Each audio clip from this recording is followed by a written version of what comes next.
A debate rages on about the future of plastics and their use. At the ongoing Global Plastics Convention in France, there is one camp that wants strict checks on manufacture of new plastic products. The other supports recycling as a solution to curb plastic waste. Ahead of the meeting on Monday, many countries say the goal of the treaty should be circularity, which means keeping already produced plastic items in circulation for as long as possible. The United Nations Environment Programme, which is organizing the discussions, produced a plan to reduce plastic waste by 80% by the year 2040. It listed 3 important areas of action in the study, which were released earlier this month.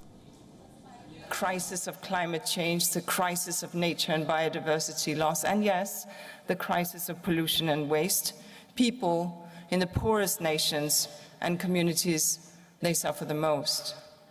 Current commitments will only reduce plastic pollution by 8% by 2040, so the tap is still wide open. And this agreement could be, must be, shall be the tool that the world uses to close that tap. Some environmental groups criticized the report for focusing on waste management, which they saw as a concession to the global plastics and petrochemicals industry. Under a new group called Global Partners for Plastics Circularity, the industry has put mechanical and chemical recycling at the center of its position.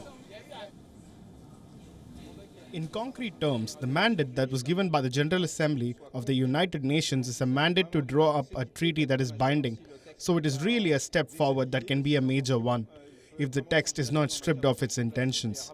It can really change the situation in terms of plastic pollution.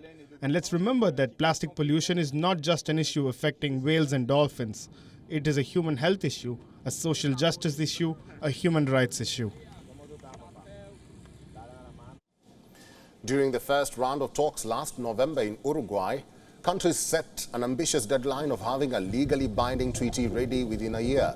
Even now, though, delegates are still deciding on the treaty's core objectives, including whether some plastics should be banned and ways to improve waste management. Meanwhile, Greenpeace issued a report based on findings from research papers that suggest plastic recycling processes can release many of these chemicals, including benzene, into the environment.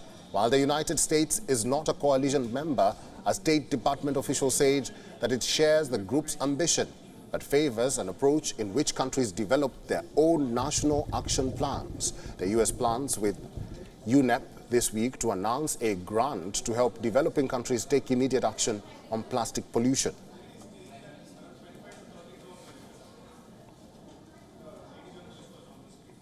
WION is now available in your country. Download the app now and get all the news on the move.